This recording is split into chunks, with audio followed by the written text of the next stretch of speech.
السلام علیکم ناظرین، آپ دیکھ رہے ہیں پاکستان کی آواز اپنے میزبان ظاہر سید کے ساتھ۔ ناظرین، آج آپ کو ایک بہت ہی اہم خبر دینے جا رہے ہیں کہ میں جس خبر کے بارے میں یہ دعویٰ کر رہا ہوں کہ یہ خبر سچی بھی ہے، اور اس سے پہلے یہ خبر ابھی تک کسی نے بریک بھی نہیں کی۔ ناظرین، بڑی ہی اہم خبر، انتہائی اہم خبر ان لوگوں کے لیے جن کا مستقبل آپ یہ سمجھیں یا ان کا رزق روزی وابستہ ہے انٹرنیٹ سے، ان کے لیے ایک انتہائی پاکستان کے اندر بری خبر ہے۔ وہ خبر یہ ہے کہ ناظرین کہ پاکستان کے اندر یوٹیوب کو بند کرنے کے لیے کوششیں کل سے شروع کر دی گئی ہیں کہ پاکستان کی موجودہ حکومت اس کے اوپر انتہائی سیریس ہو کے سوچنا اس نے شروع کر دیا ہے، اور اس نے کچھ اقدامات ایسے کرنے شروع کر دیے ہیں کہ جس سے یوٹیوب کو پاکستان میں بند کر دیا جائے گا۔ اور بڑے افسوس کی بات یہ ہے کیونکہ موجودہ حکومت، کیونکہ یہ ایک فاشسٹ حکومت ہے، اور یہ ہر وہ حربہ استعمال کر رہی ہے کہ جس کے ذریعے سے لوگوں تک کوئی بھی حق اور سچ کی بات نہ پہنچ سکے۔ مجھے تو اس بات کی ناظرین سمجھ نہیں آتی، آخر وہ کون سی ایسی طاقت ہے کہ جو اس حکومت کو اس حد تک لے آئی ہے کہ آپ یہ سمجھ سکتے ہیں کہ ناظرین کے ہر وہ کام اس حکومت سے وہ کروا رہی ہے کہ جو اس کو نہیں کرنا چاہیے، جو اس کے فیور میں نہیں ہے۔ یہ ہر وہ کام کر رہی ہے جو موجودہ آپ یہ سمجھیں کہ پاکستان میں عمران خان کو ہر حکومت کا ہر کام اس کو فیور کر رہا ہے۔ مجھے یہ سمجھ نہیں آ رہی کہ پاکستان کے اتنے بڑے سیاسی فہم و فراست والے لوگ جو موجودہ حکومت میں بیٹھے ہوئے ہیں، مگر کوئی ایسی سمجھ نہیں آ رہی کہ وہ کیوں ایسے کام کر رہے ہیں۔ اور اس کے ساتھ ساتھ ناظرین، میں ایک بات یہاں پہ بالکل واضح کرنا چاہتا ہوں کہ پاکستان جو اس وقت انتہائی برے حالات سے گزر رہا ہے، اور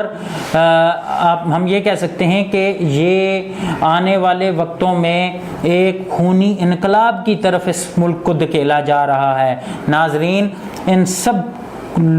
جہاں تک ہم یہ کہہ سکتے ہیں کہ یہ جتنا کچھ بھی ہوگا اس کی ذمہ دار وہ طاقتیں ہوں گی جو یہ کام کروا رہی ہیں۔ اور اس کے ساتھ ساتھ ناظرین، ایک اور بات بھی ہم یہاں پہ کہنا بہت ہی ضروری سمجھتے ہیں کہ میرے ملک پاکستان کی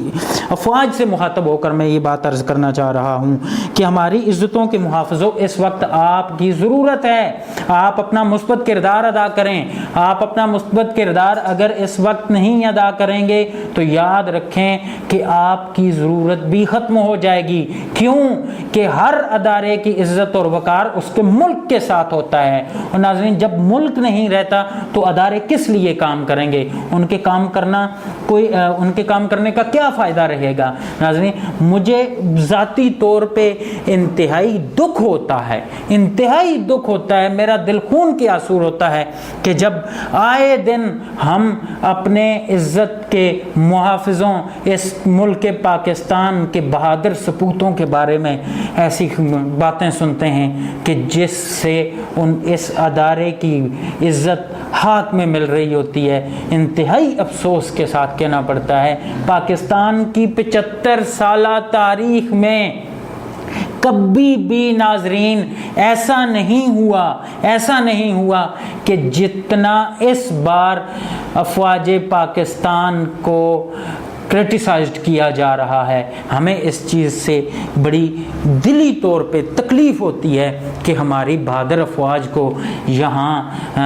خام خام میں گھسیٹا جا رہا ہے۔ مگر میں اپنی فوج سے ناظرین یہ عرض کرنا چاہتا ہوں کہ میری فوج اس وقت ملک کو اس مشکل حالات میں اگر نکال سکتی ہے تو وہ صرف اور صرف ایک ہماری فوج ہے کہ جو اپنا مثبت کردار ادا کرتے ہوئے تمام تر جو سویلین طاقتیں ہیں ان کو ایک ٹیبل پہ لا کے ان کے اندر ایک ثالثی کا کردار ادا کرتے ہوئے یہ ان کا فرض بھی بنتا ہے۔ اور ناظرین، میں یہ بات سمجھتا ہوں کہ آنے والے وقتوں میں کیونکہ پاکستان کی جو سیاسی صورتحال ہے وہ یہ دکھائی دے رہی ہے، جو ہمارا تجزیہ کہتا ہے یا جو ہم کڑی سے کڑی ملا کے آنے والے وقت کو معلوم کرنے کی کوشش کرتے ہیں، تو اس میں واضح طور پہ یہ بات نظر آ رہی ہے کہ جو پاکستانی سیاست کے اندر پولیٹیکل وکٹمائزیشن شروع ہو گئی ہے۔ ناظرین، یہ یوں بھی ایک بری چیز ہے، پولیٹیکل وکٹمائزیشن کوئی اچھی چیز نہیں ہے، مگر اس ملک کے لیے یہ دیمک ثابت ہوتی ہے کہ جس ملک کے اندر معاشی صورتحال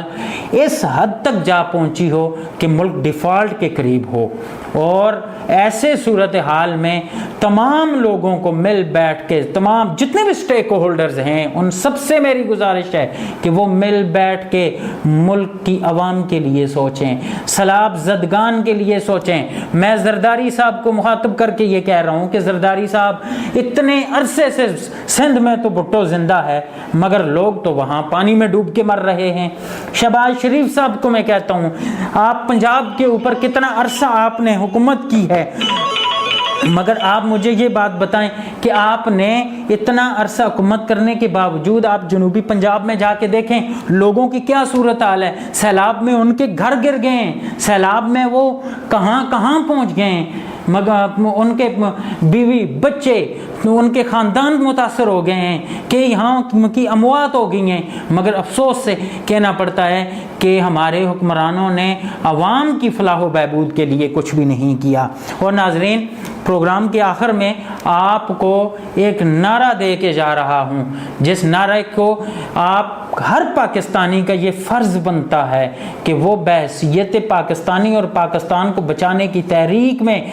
حصہ لیتے ہوئے وہ اس نعرے کو پھیلائے، جہاں تک ہو سکے اس نعرے کو آگے بھی لے کے جائے۔ مگر پروگرام کے اینڈ میں یہ بات ہمیشہ اپنے پروگرام میں کہتا ہوں اور میں اب بھی کہہ رہا ہوں کہ ہماری صحافت کسی پارٹی کے لیے نہیں ہے۔ ناظرین، ہم صحافت ہر اس شخص کے لیے، ہر اس پارٹی کے لیے ہم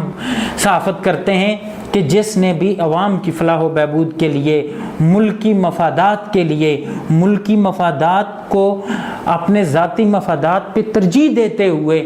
فیصلے کیے ہیں، کچھ اقدامات کیے ہیں۔ ہماری نظر میں وہ انتہائی قابل قدر ہے۔ نعرہ آپ کو دیے جا رہا ہوں ناظرین کہ شہباز گل بہانہ ہے، خان اصل نشانہ ہے۔ اس نعرے کے اوپر آنے والے پروگرام میں ہم گفتگو بھی کریں گے۔ تب تک کے لیے اپنے میزبان ظاہر سید کو اجازت دیجیے۔ اللہ نگہبان۔